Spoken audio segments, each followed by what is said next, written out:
Hi creative buddies, it's me again, Kareen, and I make fun DIY reading materials and templates to help kids learn how to read.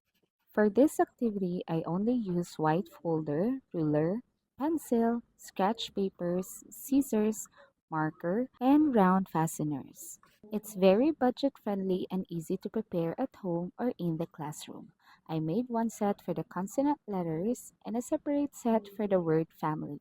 As kids flip the pages, they can form and read many words such as cat, bat, hat, or pin, tin, and bin. This helped them see patterns in word instead of memorizing each one. This DIY word family flipbook builds phonics skills, blending, and reading confidence. It's hands-on, interactive, and perfect for preschool, kindergarten, homeschool, and remedial reading. If you're a parent or a teacher looking for a simple way to support early reading, this activity is a great place to start. If you want ready-made templates and printable activities, my digital products are available on Raket PH. Link in bio. Don't forget to like, share, and subscribe. See you next time. Bye.